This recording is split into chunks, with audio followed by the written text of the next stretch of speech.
Bismillahirrahmanirrahim. Assalamu alaikum and welcome to my channel AMJ Academy PK. Today we will start the second part of parts of speech and that is pronoun. Already आपने जो है ये different parts of speech पढ़े हैं और हम इनको बहुत डिटेल में आगे जो है वो लेके जाएंगे ताकि आपको सब को अंडरस्टैंड करने में आसानी भी हो और आपके लिए कन्वीनियंट भी हो। तो आज हमने पढ़ना है प्रोनाउन। इसकी जो डेफिनेशन है प्रोनाउन की, a pronoun is a word used in place of noun, यानी कि नाउन की किसी भी नाउन की जगह पर जो वर्ड हम इस्तेमाल करते हैं उसको हम प्रोनाउन कहते हैं। प्रो का मतलब होता है बिफोर, यानी कि नाउन से पहले जो वर्ड यूज़ होता है, तो हम उसे कह सकते हैं कि जो नाउन है, आपको पता है noun is a naming words, different kinds of words, they can be name, place or any kind of things in this world.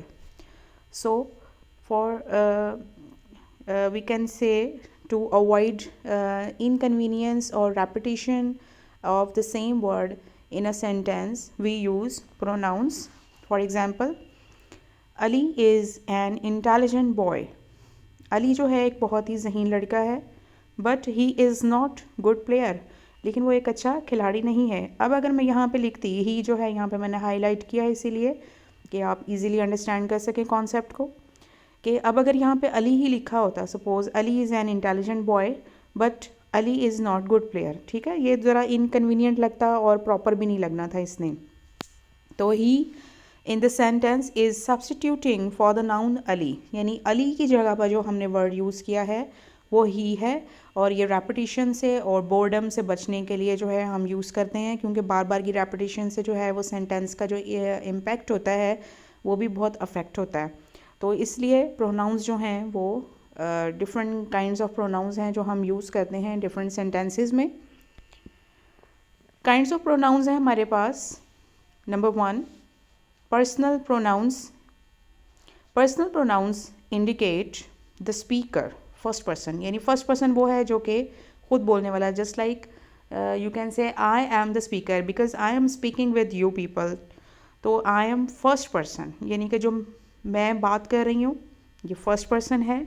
और it can be I, me, myself, we, us, ourselves, they can be first person जो कि बात करने वाले होते हैं खुद से, ठीक है।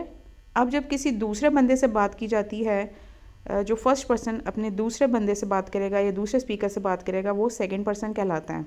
और उसके लिए हम यूज़ करते हैं words you, your, yours, yourselves and the person spoken of, और जिसके बारे में बात की जाती है वो थर्ड पर्सन कहलाता है। और वो हैं जनाब यहाँ पे ही, him, his, himself, she, her, hers, herself, it, its, itself, they, them, their, theirs, themselves। अब ये जो हैं पर्सनल प्रोनाउंस हैं जो कि फर्स्ट पर्सन, सेकंड पर्सन और थर्ड पर्सन को शो करते हैं। सेकंड है हमारे पास इंट्रोगेटिव प्रोनाउंस। इंट्रोगेटिव प्रोनाउंस जो हैं वो उसमें सवालिया प्रोनाउंस होते हैं, यानी कि जिसमें कोई सवाल होता है। इंट्रोगेटिव का मतलब ही यही होता है जिसमें कोई क्वेश्चन पूछा जा रहा होता है। Ask questions, they are whom, whose, which, what, who, ठीक है। ये जो इंट्रोगेटिव प्रोनाउंस हैं, अब ये इंडिकेट करते हैं कोई भी क्वेश्चनिंग, ठीक है। कोई क्वेश्चनिंग जो है आप कर रहे हैं, किसी के बारे में पूछ रहे हैं, वो है जैसे कि एग्जांपल है यहाँ पे who went with her, उसके साथ कौन गया। अब यहाँ पे कोई नाउन या कोई नेमिंग वर्ड्स हमने यूज़ नहीं किया, ठीक है।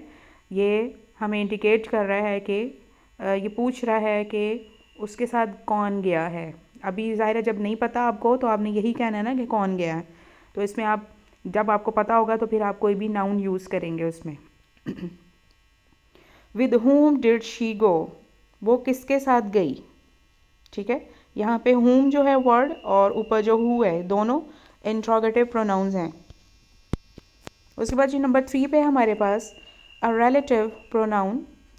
It refers to some noun going before, and in doing so, it joins two sentences together. Read the following sentence. अब ये है जो कि दो सेंटेंसेस को जो है आपस में मिलाता है, और इसके लिए हम डिफरेंट वर्ड्स यूज़ करते हैं, वो अभी हम देखते हैं इसमें। ये आई मेट हामिद, मैं हामिद से मिली या मिला। Hamid had just return from America, Hamid अभी ही अमेरिका से वापस आया था। अब यहाँ पे देखें, पहले हमने सेंटेंस में हामिद यूज़ किया और दूसरे में फिर हमने हामिद यूज़ किया है, तो इसको चेंज करने के लिए हम क्या करेंगे, दो sentences can be join together with the word who. I met Hamid who had just return from America, यानी कि यहाँ पे हमने वर्ड जो यूज़ किया है, जो अभी हमने देखे थे इंट्रोगेटिव प्रोनाउंस, उनमें जैसे कि हु है, तो यहाँ पे वो यूज़ होगा, जिसमें हम इसकी रेपिटेशंस को अवॉइड करेंगे सेंटेंस की, कि एक ही वर्ड हम बार बार यूज़ नहीं कर सकते, ठीक है। तो यहाँ पर आई मेट हामिद, मैं हामिद से मिला जो अभी अमेरिका से वापस आया था। अब यानी कि जो अभी हमने पहले जो एग्जांपल्स देखी हैं उसमें हामिद 2 टाइम्स हमने यूज़ किया है, लेकिन वो इम्प्रॉपर सेंटेंस है। लेकिन हमने उसकी जगह पे जो हु वर्ड यूज़ किया है प्रॉपर सेंटेंस बनाने के लिए, that is a relative pronoun, जिसने रिलेट किया है दो डिफरेंट सेंटेंसेस को। The word who is therefore a relative pronoun as it refers to some noun, here Hamid going before, यानी कि यहाँ पर हम कह सकते हैं कि जो नाउन हामिद है हमने उसके लिए जो who है वर्ड उससे पहले यूज़ किया है, गोइंग बिफोर, यानी उसके जाने से, उसके काम करने से पहले या जाने से पहले जो हमने यूज़ किया है। नेक्स्ट है हमारे पास डिमॉन्स्ट्रेटिव प्रोनाउंस। अब demonstrative pronouns point out the objects to which they refer, यानी कि जो डिमॉन्स्ट्रेटिव प्रोनाउंस होते हैं वो ऑब्जेक्ट्स को पॉइंट आउट करते हैं जिनको उन्होंने रेफ़र किया होता है, जैसे कि दे आर, दिस, यानी कि हम अगर किसी चीज़ के बारे में बता रहे हैं तो हम यही कहेंगे ना कि ये है, ये एक टेबल है, या ये एक सोफ़ा है, या ये एक दीवार है, ठीक है, या वो दरख्त हैं, या वो फूल हैं, ठीक है। तो यहाँ पे हम दिस और उसका प्लूरल आपको पता है दीज है, दैट है तो उसका प्लूरल दोज है, तो हम ये वर्ड जो डिमॉन्स्ट्रेट करते हैं किसी भी चीज़ को वो यहाँ पे यूज़ करेंगे। Just like both computers are good, यानी दोनों कंप्यूटर्स जो हैं वो अच्छे हैं, but this is better than that, लेकिन ये उससे ज़्यादा बेहतर है। यानी यहाँ पर हम कंपेयर कर रहे हैं जब उसको किसी एक चीज़ को दूसरी चीज़ के साथ, तो फिर हम दिस एंड दैट जो है वो यूज़ करते हैं उस डिमॉन्स्ट्रेट करने के लिए उस ऑब्जेक्ट को। और ऑब्जेक्ट क्या है यहाँ पे हमारे पास कंप्यूटर, तो कंप्यूटर एक ऑब्जेक्ट है जिसको हमने डिमॉन्स्ट्रेट किया है प्रोनाउंस के साथ। Here this is a demonstrative pronoun, यानी यहाँ पे जो दिस है वो एक डिमॉन्स्ट्रेटिव प्रोनाउन है जो इंडिकेट कर रहा है ऑब्जेक्ट को। नेक्स्ट हमारे पास है जी reflexive pronouns. They are formed by adding self to a personal pronoun, my self, our selves, your self.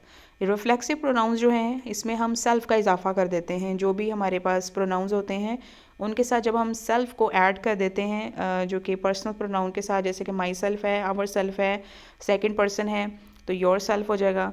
तो ये हम इसको इस तरह से रिफ्लेक्सिव प्रोनाउंस बनाते हैं। They are used for 2 purposes, और इनको हम दो मकसद के लिए, दो मकासद के लिए इस्तेमाल करते हैं। वो क्या हैं जी? नंबर 1 है to show that the person or thing does something to himself or it self, he hurt himself, यानी कि ये एक तो इंडिकेट करता है कि कोई भी शख्स या कोई भी चीज़ जो है उसके अपने साथ ही कुछ हुआ हो, ठीक है। जैसे कि ही हर्ट हिमसेल्फ, उसने अपने आप को ही तकलीफ़ पहुंचाई, यानी उसको खुद से ही तकलीफ़ हो गई। Number 2, to make the pronouns more emphatic. अब यहाँ पर जो है प्रोनाउंस जो है उनको ज़्यादा जो है एम्फेटिक बनाना। कैसे? I myself saw the thief breaking into the house, यानी मैंने खुद से, ये पुरजोर तरीके से जब आप बात करते हैं ना, या ताकीद करते हैं किसी बात की और उसकी तायद कर रहे होते हैं या उसको पुरजोर तरीके से उसको बयान कर रहे होते हैं, तो उसको हम एम्फेटिक कहते हैं। यानी जिसमें आपका जो है वो फुल, जिसे कह सकते हैं एम्फसाइज किया हुआ होता है, आपने उसके ऊपर फुल जोर दिया होता है उस बात के ऊपर। तो यहाँ पर आप देखें तो माई सेल्फ जो है उसके ऊपर पुरजोर है, पुरजोर तरीके से कह रहा है कि मैंने खुद से देखा था चोर को कि वो जो है वो घर में कैसे दाखिल हुआ था। The wall it self fail, दीवार खुद से ही गिर गई। तो ये जो है रिफ्लेक्सिव प्रोनाउंस हैं जो हम दो तरीक़ों से यूज़ करते हैं। एक तो हम यूज़ करते हैं कि एक पर्सन या कोई भी चीज़ है वो खुद से ही शो कर रहा होता है कि उसके साथ कुछ हो गया है, या फिर उसको हम बहुत ही एम्फेटिकली या एम्फेसाइज करके बयान कर रहे होते हैं। ये होते हैं रिफ्लेक्सिव प्रोनाउंस। उसके बाद आते हैं जी indefinite pronouns. They do not refer to any person or thing in particular, खसूसी तौर पर किसी ख़ास यानी किसी शख्स या किसी चीज़ को रेफ़र नहीं करते। They refer to them in a general way, बल्कि ये एक आम तरीके से ही रेफ़र किया जाता है उनको। One should preserve one's honour, here one does not refer to some particular person. अब यहाँ पे देखें एक बात जो बयान की गई है कि one should preserve one's honour, यानी कि हर कोई अपनी जिसे कहते हैं ऑनर को प्रिजर्व करना चाहिए, हर एक को अपनी इज़्ज़त का पास रखना चाहिए, उसको महफूज रखना चाहिए। तो यहाँ पर ये एक ख़ास बंदे के लिए बयान नहीं हुआ, ये एक ख़ास शख्स के लिए बयान नहीं हुआ वन जो है, ठीक है। Some commonly used indefinite pronouns are, और जिनको हम कॉमनली यूज़ करते हैं जो इंडेफिनिट प्रोनाउंस हैं वो क्या हैं? One, none, any, anybody, everybody, everyone, such, someone, no one, others, some, neither, either, etcetera. ये हैं जी इंडेफिनिट प्रोनाउंस जिसमें हम किसी एक पर्सन को कंसीडर करके बात नहीं करते, बल्कि इन जनरल स्टेटमेंट देते हैं ताकि वो एज ए होल सब पर जो है वो इम्प्लीमेंट हो सकती है। तो कोई भी यूनिवर्सल ट्रुथ होता है या कोई भी यूनिवर्सली कोई बात बयान की जाती है तो ओवरऑल सबके लिए ही होती है, वो किसी एक ख़ास पर्सन के लिए नहीं होती है, किसी ख़ास चीज़ के लिए नहीं होती है। वीडियो पसंद आए तो इसको please like share and subscribe ज़रूर कीजिएगा। Thank you for watching and listening. See you next time in the next part of speech. Till then, अल्लाह हाफिज़। Thank you.